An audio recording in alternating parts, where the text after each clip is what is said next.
All right. Welcome, everyone. Got a pretty good group. This is exciting, and it seems like a lot of new folks. I actually want to start with a question, though. How many of you are currently product managers? Okay. And for the rest of you, are you interested or looking to become a product manager? I'm assuming that's why you're here. Just nodding. Okay. All right. So this is exciting. I think the opportunity to learn from each other is one of the most important aspects of product management, mostly because it's a very often misunderstood role. And what that means is that you don't get a lot of support sometimes in the organization, sometimes there's not a formal training path. And so these opportunities, Product Tank, and there are a number of other organizations, these are great opportunities. So I encourage you all to take advantage of those when they come along, especially in our areas as the software industry grows. So we're going to talk about roadmaps today. So what is a roadmap? Probably a good idea to start with the definition, right? So think of a map of roads, right? Especially around our area. We've got so much growth, so many changes. A roadmap helps you figure out the route you want to take to your destination. There's an assumption in there. What's the assumption? You know your destination, right? So you've got to know where you're going for a roadmap to be useful. Now, once you figure out where you're going, the roadmap not only enables you to plan out your journey, but it allows you to change your journey when you encounter obstacles along the way. And so that's going to be a theme as we talk through roadmaps today, especially agile roadmaps.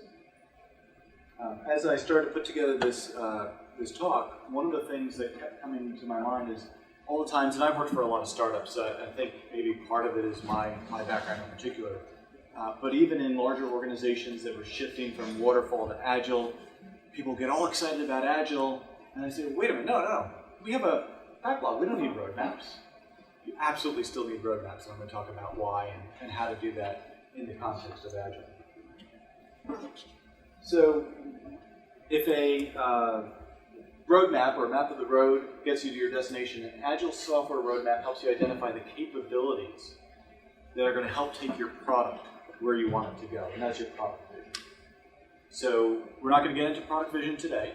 We'll probably touch it around the periphery, but if you're new to product management or if you're struggling with roadmaps, the first thing you need to understand is you have got to have a clear vision of where you want the product to go.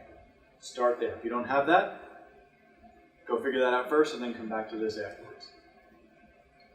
Okay, so again, one of the comments that I hear a lot, but I have a prioritized backlog. I don't need a roadmap. So let's talk about why you do need a roadmap. First and foremost, as you put your roadmap together, you're going to have conversations. You're going to talk to your customers. You're going to talk to, hopefully, prospective customers. You're going to talk to your stakeholders. You're going to talk to your engineering teams. As you put that roadmap together, the conversations, and I'll repeat this again and again, are the most important part. Right? Having a roadmap is going to do two things for you. It's going to force you to have conversations, sometimes hard conversations, but it's also going to help you to then present your ideas and have additional conversations once you've established that roadmap. I thought Agile was about being flexible. Why do I have to plan out 6, 12, 18 months? Why? Because if you don't have a plan for where to go, how are you ever going to know whether or not you were successful? So a roadmap sets the stage for the path that you're going to take. There are a lot of different ways to get to California. So we could all make a decision at some point, we're either in California or we're not. But whether or not that really drives success for our product can have a world of difference. And so again, the roadmap is to lay out how are you going to get there. What does California look like when you get there? What part of California? So there's a lot that goes into that. In terms of 6, 12, 18 months, I don't know that you have to pick those numbers. You may not even have a roadmap with dates. But the roadmap's still important. We'll talk through the different types of roadmaps and which ones are appropriate for dates and which may not. So once you've got your roadmap, you're out on your journey, there are things that you're going to want to do along the way. You might want to stop and take a look at the scenery. You might want to get a cup of coffee. You might even need to take a bathroom break. Right? But those are all things that if you have a roadmap, you can still do. In fact, you may even define those types of things in your roadmap. You may say, I know what I'm doing right now and roughly when it's going to be done. I might know what I'm going to do next and about how long that will take. But in between, I'm going to take a break. And depending on the life cycle stage of your product, you may need that break to work on other things that come up in between without disrupting the roadmap. Or you may decide that after each step in the roadmap, I'm going to reevaluate. Right? I'm heading out from Cary over to West Cary. I'm trying to get to 55. Another railroad crossing is closed. Yay. Okay, now I've got to adjust. That's going to happen. And a good roadmap allows you to navigate around those interruptions. So let's talk about roadmap styles. And I'm a big fan of tools helping you do a better job of what you're already doing, not of tools defining the way you should do something. So when you take a look at roadmaps, AHA happens to be one of my favorite products as a product manager. I think they do a very good job, and much like great software as a service companies all over the place, they're constantly iterating, they're constantly bringing new capabilities out. That's all I'm going to say about AHA. It's not a product presentation. But I will say, as a product manager, having a tool that makes it easy for you to go from prioritized backlog to roadmap is very helpful. So the first type I want to talk about are goal-oriented roadmaps. So these are great for early stage companies. And when I say it's great for early stage companies, it doesn't mean you can't use it in a well-established mature product. This is just where I've seen them be the most effective. So let's talk about an MVP. One of my favorite MVP examples to use, because everybody really gets it, I got from the guys at 37 Signals who wrote a book called Rework. Great book. If you haven't read it, very short read. It's basically an amalgam of all their blog posts over the years. They use the example of a hot dog stand. Okay, so let's assume for the moment that a hot dog stand is our MVP. Right? There's certain things that we have to get right at the beginning, or you don't have a hot dog stand. You don't have a hot dog? No hot dog stand. You probably need a bun. Right? You probably need a location for your hot dog stand. Once you've got that, if you call that your MVP, from day one, even before you start building and making all of those decisions, you also have an idea that there are other things you need to do. You probably want condiments. You might want to sell beverages or potato chips. Right? So you have an idea of what that is, right? It's kind of just natural, but you focus on what's most important first. That is a roadmap in the most simplest sense. And by breaking out a roadmap into various goals along the way, it makes it a little bit easier to manage. Right? So MVP goal is I'm gonna find what kind of hot dogs I want to sell. I'm gonna find a source. I'm gonna find a location to sell them. I'm gonna wrap them in a bun, and I'm gonna get started. Now from there, you may say, okay, after that, I know I'm gonna need beverages, and maybe you're thinking I might have cans of soda that I'm just gonna throw in a cooler with some ice, and that's fine. You've seen it with the food trucks. If you guys have been to any of those food truck rodeos, very often cooler of ice with soda, just because people. They know you need a drink, but that's not what they're selling. Right? They're selling the food on the truck. So you get your MVP out the door, you've got your hot dog stand, and then you say, yeah, but there's 5 other hot dog stands on this street. How am I going to draw people to my hot dog stand? Presumably, you've either done the cheapest hot dog or the best hot dog. You've already done something hopefully to set yourself apart. Or maybe you just think that there's demand for one more hot dog stand. But now what's next? And now you say, you know what? I plan to do cans of soda, but everybody else is doing cans of soda. And you happen to notice that lemons are ripe right now. So you say, you know what? I'm going to do fresh squeezed lemonade. And that's all I'm going to do for drinks. Right? And you set yourself apart. So that's a pivot. You're still following your roadmap, but it's adapting as you go. New releases. This one we did a lot with Channel Advisor and with Concert, where we would take an industry event, a trade show, and say, okay, by this point, at eBay Live, I want to release these capabilities. And And so you target a specific date based on an event and a specific set of capabilities that you want to have for that event. And the great thing about those, especially in an early stage company or product, is it gives you a way to rally the troops around a common objective. So a goal like that is great. And I was talking to about enterprise software earlier. One of the things that comes up in enterprise software is, especially as you're starting, you don't really ever sell the first enterprise customer, you always sell the second. And what I mean is that the first one isn't convinced that your software is good enough for the enterprise, so you're giving them the world in order to get them on board so you can sell to the second. Right? And very often that's a contract obligation. So you get someone on board, they say, yeah, we'll pay you eventually. And you say, okay, and I'll deliver these features in 3 months or 3 weeks. Right? And so that's something else that may drive roadmap decisions. Theme-based roadmap. So this could be the type of thing, maybe in a growth stage. I see there's a lot of growth stage products where you've proven your product market fit, and you've got some customers. And now what you're trying to do is pour fuel on the fire, and you usually do that in selective areas. So maybe what you find is, let's say you have a SaaS model, software as a service model, and you're trying to get people to spend more. So they're already customers, but you want them spending more money. You want them using the product more, so they spend more money with you, capturing more revenue. A great way to do that is to pick a specific target, maybe usability. So you take usability, you say across the board, or maybe in a specific workflow or two, I'm going to make my product easier, and that's going to be one thing I do. After that, I'm going to target another area, and I'm going to deliver new capabilities because I want to do land and expand. So I'm going from finance into accounting, and I need these features to do that. And so your roadmap is based on the markets that you want to tackle over time. Integrating with a partner, another thing you might want to throw on the roadmap. Right? So you take a look, you say there's a complementary product over here. If I were to integrate with them, I could draw in their customers.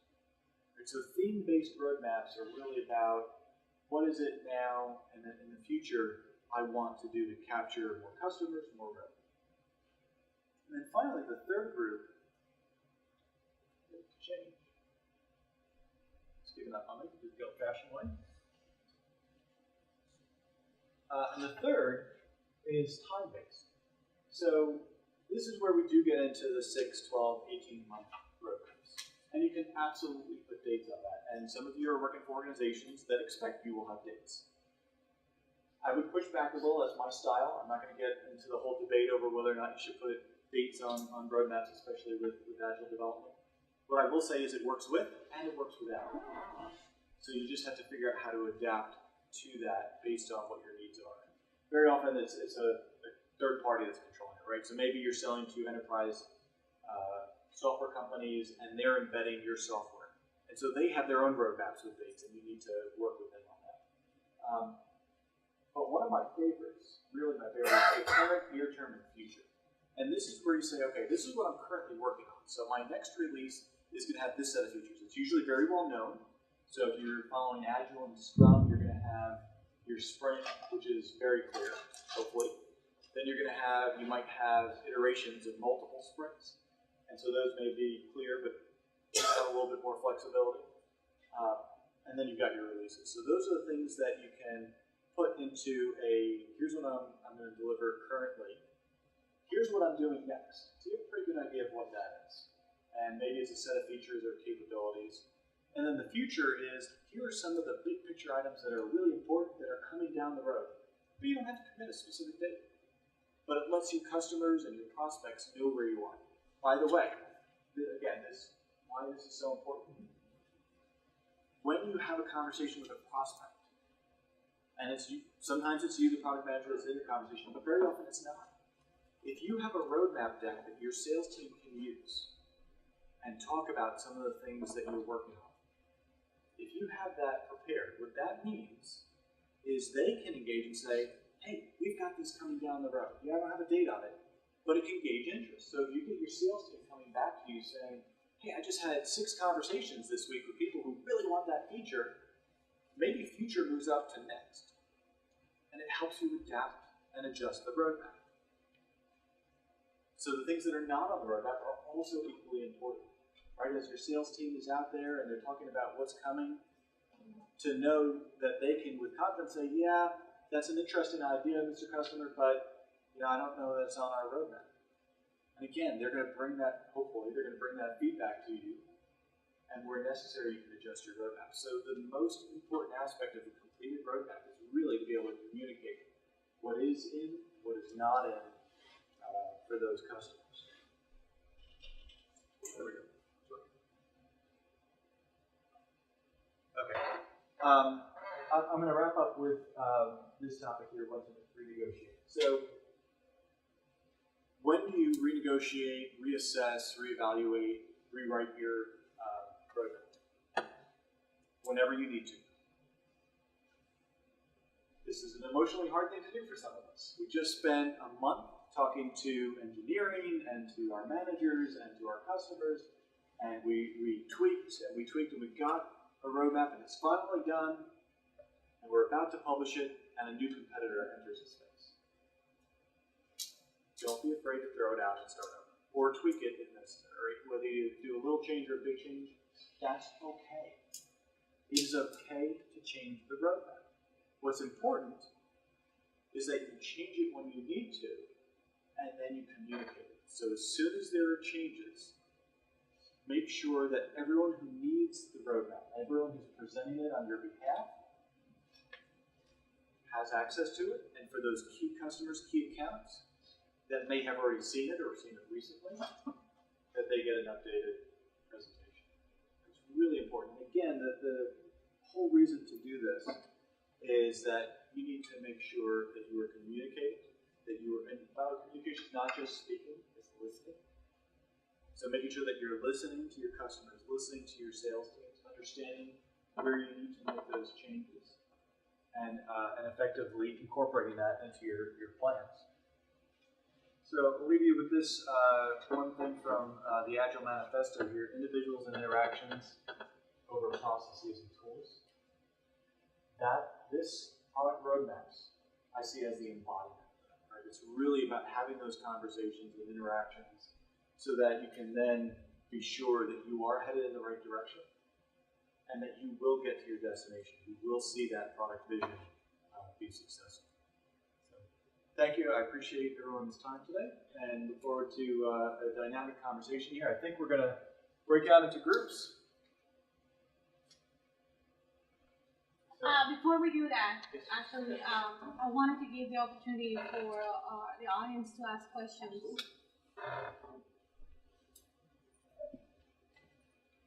All right. Do you have an example of a short, near-term, and future roadmap? Visually? Do I have a visual example that I can show you? Not off the top of my head, but I can talk you through one. Okay. Would that be useful? I think so. I mean, the concept's relatively simple to grasp, but visually how to demonstrate that. Using like AHA or Okay, so I'm actually going to go back to the AHA screen here. Okay, so there's two aspects to this, right? So the first one is you need to be able to convey the sense of time, right? So that sense of current, next, and future, right? Or now, next, later. Another way of putting it. So if you look at most roadmaps, what you're going to see is a timeline. And what's good about a timeline is it's very granular. So you can get a sense of time because this amount of space is the same as this amount, is the same as this amount on a calendar. And so you could really, it's easy to visualize. So when you present a now, next, future kind of roadmap, you just need to be careful that when you explain it, and you can, by the way, all you have to do is change those labels. Right? Changing labels is easy to do. What's harder is that when you present it, you need to make sure that you're not presenting it in the sense of the cadence of releases. So what you're not doing is saying, okay, well, now is Q1, next is Q2, and future is Q3. That's just go quarters if that's what you want to do. Right? What you're presenting is, this is what we are actively working on. We're not going to change much about this. So we can speak with confidence about capabilities and probably features. So for example, you're going to talk about, let's say you're doing integrations. Specifically, we're going to integrate with Google for sign-up. We're going to integrate with Facebook for sign-up. Right? So you're going to get granular when you're talking about now.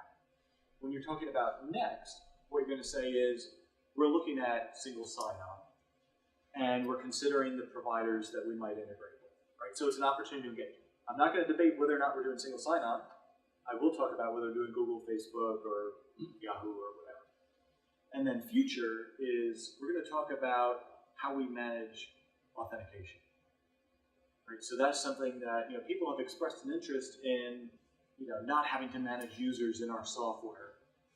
Okay, well, is it an enterprise product? Maybe you're doing an LDAP offering, an LDAP integration. Is it a consumer product? Then you're probably doing a Google or a Facebook. So the granularity with which you talk about those is really important. So hopefully that helps a little bit in the visualization. Yeah. But yeah, I can follow up and give you some specific cool examples. They'll be cleansed. Yes. Can we try to tie it to financials a little bit, because when executives ask about the roadmap, I think what their implication is like, if feature A is going to make $1 million, feature B is going to make $10 million, feature C is going to make $100 million. Nobody really can know that, otherwise all their startups and product groups would be super successful instead of the opposite. But they do want to kind of have a grounded view of that. And what's your advice about just that topic in general? Authentication is not going to make $100 million, but have to have that on the road. Yeah. So usually, when I've done it, we'll usually work a little bit in reverse. So usually what will happen is we'll have some short-term things where we say, okay, in the current release that we're working on, there are usually things that end up being tied specifically to revenue opportunities, right? So it's, I know I could sign these 3 customers if I had this feature, and these 3 customers would look about this big in terms of value. You also know, because you've got things well scoped and estimated, roughly what's going to cost you, because it's not just about revenue, but it's also about what's the cost to build. In a single product company, your costs don't fluctuate a whole lot, because it's kind of, you've got all of your engineers and they're working on the product, and you may hire more as you grow. In a larger enterprise with multiple products in a portfolio or even multiple portfolios, one of the things that's become really popular now is to have agile teams that can float between products. So you may have 5 agile teams, 4 of them working on one product for a particular release, 2 shift off at the next release to some other product, and so you have a lot of dynamics and costs. So it's not just revenue. So as you do that, the second tier is usually going to be around, again, revenue acquisition, right? So are we a land and expand, right? We're looking to get into a new market, and we have some idea of what that market opportunity is. And then in the long term, long-term roadmaps related to revenue, usually what that is just overall company growth, right? So we're looking at, hey, we're expecting this product to grow 10% year-over-year in a mature market. You might look at a startup, which is harder, but you might say we're looking for 100 or 200% growth next year. Right? Year-over-year kind of doesn't make as much sense. For next year, we want to achieve this level of growth. So now you start saying, what are the capabilities that are going to drive that growth? Well, you can't just decide capabilities don't come with dollar signs.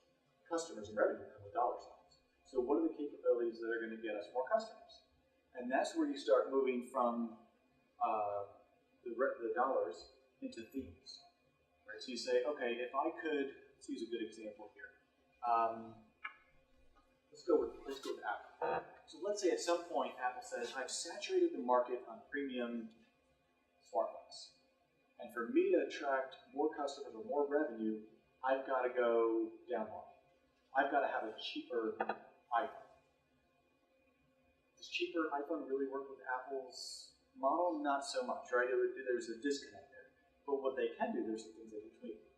Well, what if we keep an older model in market longer and give people an option? Well, now they can say, well, it's the older model, and they can reduce the price on it. And really what they're doing is they're capturing more of that down market So you have to take a look at, what are the product features, because sometimes it's not about, the features that you're adding, sometimes it's about the features you're taking out. But again, all of that ties to, what are the product features or capabilities, who is going to pay for those, what are they willing to pay, product market fit, and then drive that revenue. Does that help? Yeah, that's really good. Okay. So, this has been good, by the way. Okay. But where do you speak a little bit to like your personal experience in translating in between vision and roadmap? Yeah. Goals, themes, specifically curious if you looked at like GIST-based planning. Which is GIST, GIST, GIS. goals, ideas, steps. Okay. I'm not familiar with the GIST model. I haven't used it a whole lot. In terms of translating vision to roadmap, and this goes a little bit into the financials. So what is your vision for your product? Okay, and let's go back to the somewhat abstract hot dog stand model. Is your vision to have a lifestyle business where you're making good margins? Is your vision to have the best hot dog stand in the city? Is your vision to have a great business model for a hot dog stand so that you can franchise it and go national? Okay, so you've got to figure out what your vision is. So once you've got a clear vision, now the roadmap starts to almost unfold on its own in the sense that it becomes obvious what things you need to tackle. So let's say that your vision is to franchise the hot dog model. There is, you guys are probably, is anyone not familiar with Cousins Maine Lobster? Everybody's familiar with it, right? They were on Shark Tank. They've got a truck in our area. They started out in LA. They were featured on Money magazine, so they've got quite a bit of publicity, right? So they're a franchise model, right? So if we take a look at their business model and say if their vision early on was to franchise. So if you take that vision, say, okay, well, what does it take to franchise? Well, you've got to have a business model that means somebody can come in, maybe not know a whole lot about lobster, maybe not know anything about food trucks, have a capital investment to buy into the business and be able to operate. So you've got to have really clean operations. So what does that mean from a roadmap perspective? Yeah, I guess I was asking more like, what's your experience and process from getting from that vision into goals that then drive you and then actually or being from that? Yeah. So let me give you an example from progress. So I was the product manager for a piece of software called Data Direct Cloud. And Data Direct Cloud was so if you don't know Progress has acquired a local company called Data Direct, which has been around about 25, 30 years. Does database drivers. They were some of the early creators of ODBC, the whole concept of a general database connectivity. So Data Direct Cloud was this great idea that companies are shifting from traditional on-premise software to cloud-based software. And so they need cloud connectivity. And so what they had been trying to sell for a couple of years was drivers in the cloud. Nobody wanted to put drivers in the cloud. Nobody wanted to buy drivers in the cloud. Nobody wanted to deal with drivers. But the technology that they had was really, really strong. And there was a market opportunity there. And so what I said is, okay, start with the vision. What is the vision? Let's throw out drivers in the cloud. And let's go to cloud connectivity. Right? So the vision is cloud connectivity. What does that mean? Well, what it means is that whether you have software in the cloud and data on-premise, or data in the cloud and software on-premise, that we can make that connectivity work. We can make it seamless. We can make it easy. And if you were using traditional relational databases with software that's not accustomed to that, we'll give you an API. If we are using cloud-based software with APIs, but we need to access it in software that's accustomed to a relational database, we can make that work. So that was the vision. So what I did then is I broke it down and said, okay, who's going to pay for that? What are the specific use cases, the customers, the user personas, the buyer personas that are going to drive that successful vision? And I broke it down into 4 specific use cases. And from those 4 use cases, I said, okay, how do I make this product successful? What can the product do today? What does it need to do to be successful toward that vision? And what I did is I said, okay, short-term roadmap, here's one where we've got a customer's about to buy.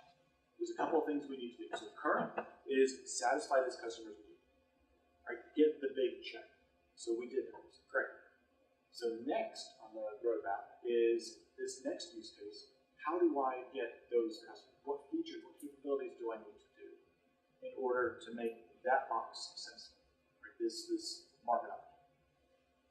And then I said for the future, I said I may tackle one of these two, or I may focus on one of the first two and enhance it. And so the roadmap had a fork in the road. We knew the fork was coming. We also knew we didn't need to make any firm decisions on which way to go today. But we did start to put features in those two buckets. Okay, well, what would that one look like? What would this one look like?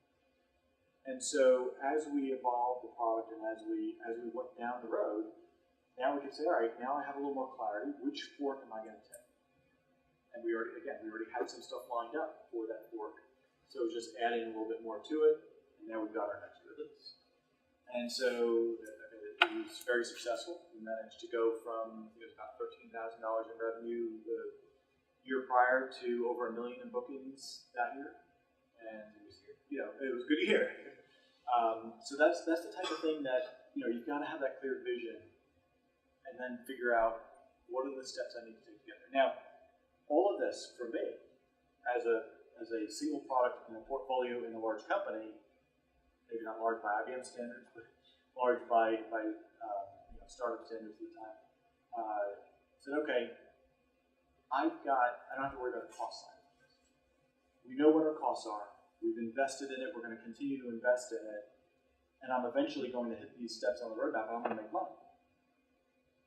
Now, in a startup, you don't have that luxury, right? Very often you've got to say, okay, the next release isn't just about customer acquisition, it's about revenue.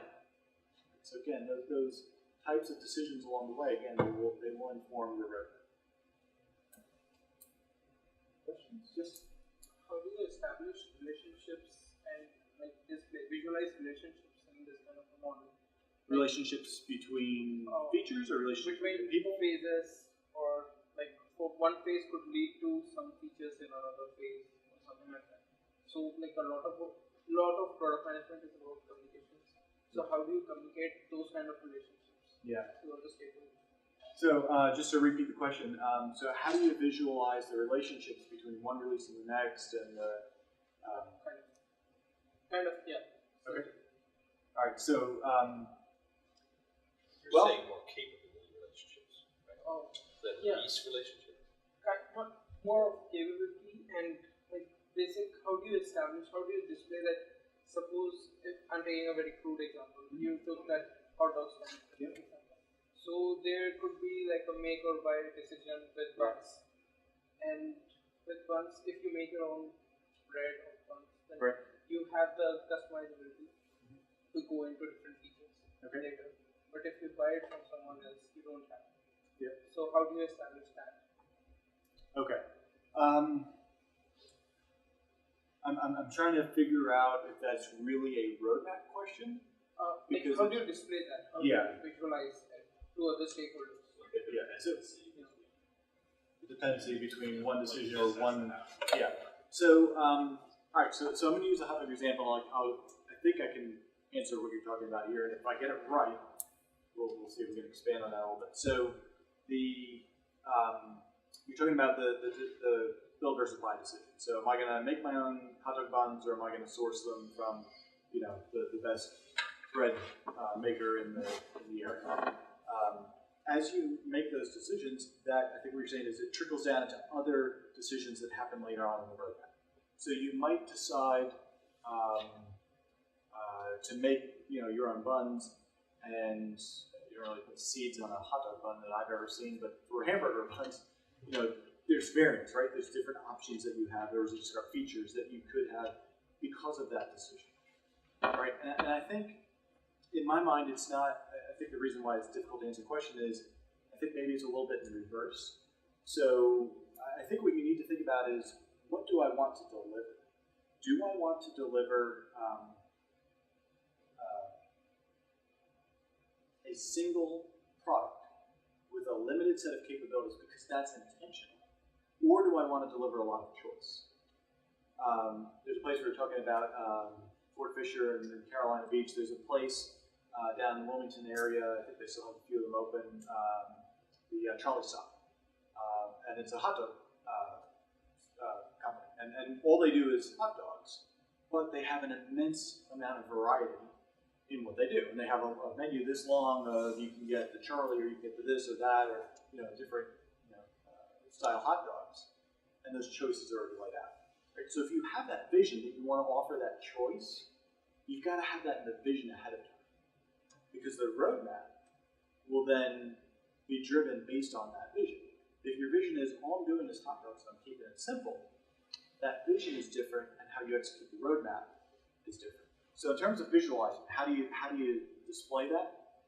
To me, I think that's a little bit less of a roadmap decision, and it's a question of how do you visualize your vision?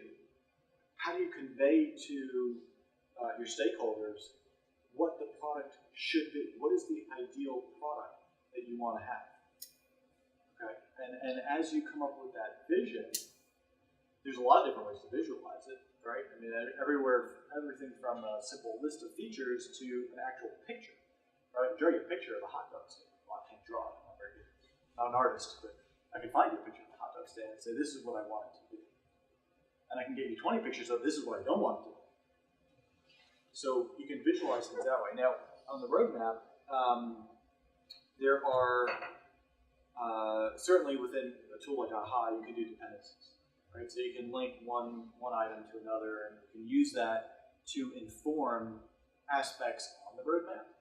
But that's going to get really, really crowded to try and display that on a roadmap slide. I would say, in all of the roadmaps I've ever done, I have never seen a roadmap presentation that I would consider great that was more than about 4 slides. That is about all you need, and really you could do it in one most of the time. So in terms of that level of detail and dependencies, I think my short answer really is I would discourage you from trying to put that much detail on a roadmap. Thank you, Matthew. Yeah, you're welcome.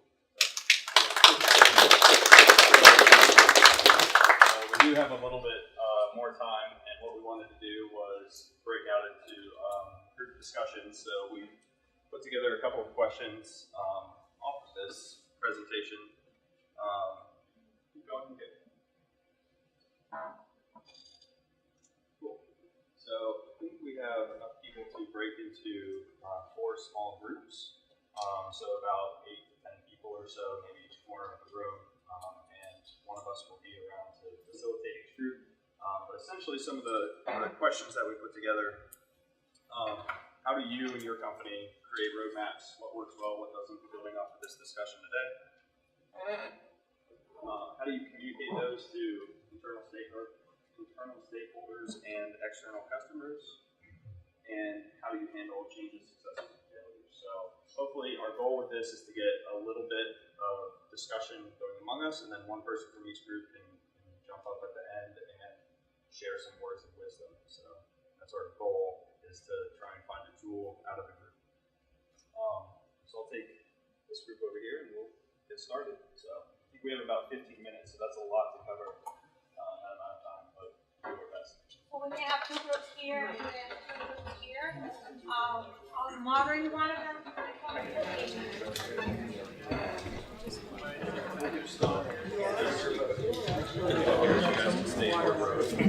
That are too detailed for the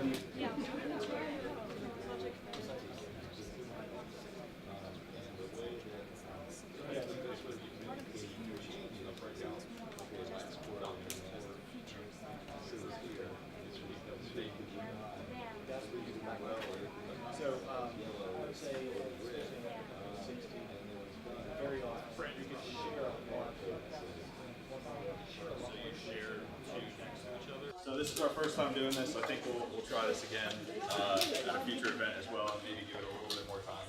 So hopefully you had some good small group discussions. I'd like to invite one person from each group, whoever you chose, or force the person to come up and just talk a little bit about your discussion in particular and anything that you learned individually. So I want to start with Scott from our group.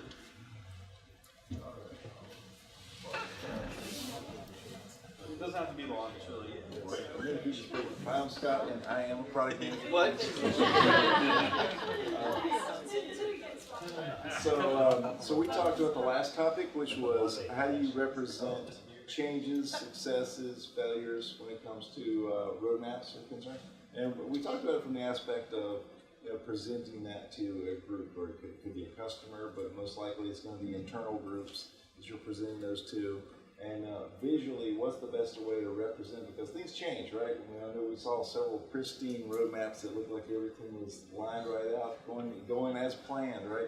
But as I explained to my group, I have to stand up in front of at least a video camera this Monday and present where we are with a roadmap for the year that was presented last quarter to represent where we were at that point in time. Things have changed, right? Some things have accelerated, maybe not as many as have fallen back, but some things have lost ground where we didn't deliver on time, and some things are completed. So there was a couple methods we talked about. The one that I'm currently using with, or lovingly referring to as the Christmas tree method, where the projects that are green and are on track and that were represented that way in the last review, those continue on a timeline, and it could be the current, future, now stage, but I'm using the quarterly approach because I'm pretty much held to dates. So if it was due this quarter in June, then I represented it with a timeline for June. It was green, was on track. If, however, that project that we were supposed to be completed in June didn't happen, then it's rather than just change the whole line to yellow or red, it's represent the extra amount of time, the extra month or 2 months that we're projecting to add to that project. So it was green till June, then it turned yellow for July, but we expect it to be completed in August. That way they can easily see, okay, we were on track till June, that's when the wheels came off. Another method though that Dan represented that I thought was a great idea was to just leave the project where it was, circle it, and draw an arrow to where it's going. And I thought that was a much cleaner approach, and kind of takes all the color coding out of it. So I think there's a couple ways to represent that. As far as communicating why things have changed, obviously that could be unique to the product or situation, but we thought visually that'd be a good way to represent how to depict it to whoever your audience is. This group back here. I've got She has all the notes. yeah, I've got all. So we want to address the very first question: how do they create the roadmaps? And the question that came up is, well, before we even create a roadmap, who actually defines the vision? Right, this is the first step. And what was interesting is that Andrew talked about it, that in his special situation, as the product manager, he's able to create that vision, set that vision for the product. And so they set a vision for the platform first, and then vision for all the different product lines individually, which are linked to goals. And then that is really what is going to drive the requirements, the feature requirements into the roadmap. So what we talked about is that he's in a very specific situation because unfortunately in many companies we're not able to do that.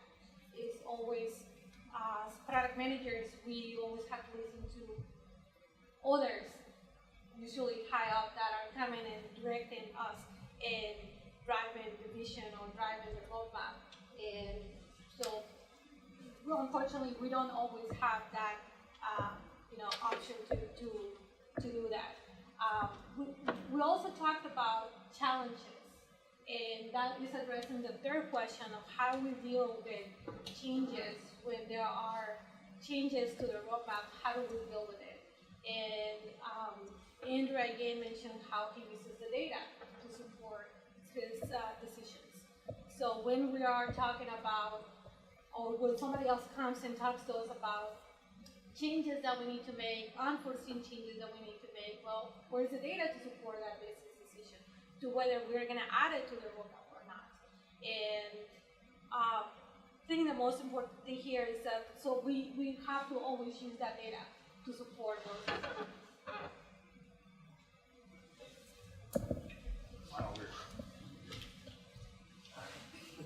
I'm taking notes. So we talked about a bunch of things. In particular, we talked about how do we evaluate features, whether they should be or shouldn't be included on the roadmap. We talked a lot about failures and changes.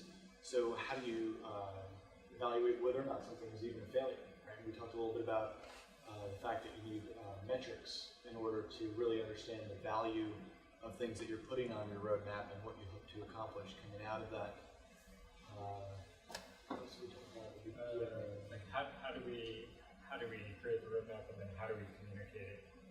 Yes, so we talked about communicating the roadmap, the challenge around creating different versions potentially for internal versus external stakeholders, or one group within the company versus another. Level of detail for different audiences.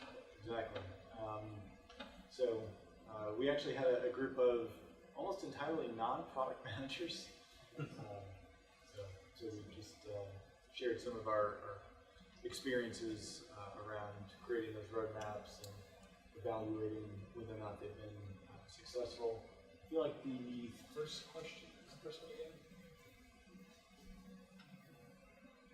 What works well? Yeah, what works well and what doesn't. We talked about delivery mechanisms as well. So how much level of detail to put in a particular roadmap, whether or not that was going to create additional value. Well, hopefully that approach was helpful, and you met some people around you as well. For the last thing that we have, I know we're definitely over time here. Cool. One thing that we do every single time at Product Tank is talk about what we're going to talk about next time. So we asked that question on sign up, and we've kind of combined this feedback together and came out with 5 topics. The first 3 are strategy, marketing, and process. So here are some of the things that kind of fell under each one of those categories. And essentially what we'll do is we'll go through all these 5 just a little bit and vote on what we're going to talk about next time. So everyone get your phones ready. But this is just a way to gauge to see what kind of speaker we want to bring in and what kind of discussion we want to have. So the first one, just more about how do you define that product vision, how do you get buy-in, how do you plan for the future. We actually had a lot of questions about road mapping, so that's good that we talked about it. Next one is more about marketing. How do you price, and how do you prioritize, and how do you know when you're going to launch. Third one was really about process, some items there. And then the last 2, feedback, talking with users, doing different levels of testing, and then kind of organization structures. How do you work with different teams? How do you negotiate? How do you operate as a product manager without authority? So those were some of the topics that we came up with, and essentially, I'm just going to open this whole real quick. So who is interested in talking about strategy? Raise them high. Can they vote more than once? Yes. Oh, yes. You can definitely vote more than once. We got 13. But don't vote for all of them. What about marketing? Anybody with marketing challenges, marketing communications?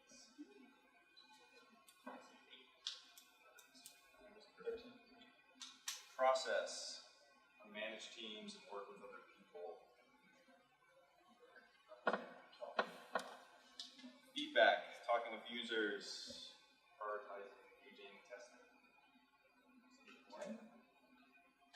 Finally, teams, organizational structure. So those are all the people. Few people. Don't worry. So we have these topics come up all the time, and we'll definitely get people in. So I have strategy, marketing, and process topics. I think 12. It's 13, 8, 12, 10. Oh, you said 8? so. Strategy, feedback, process, marketing.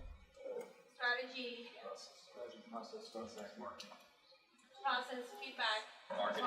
and then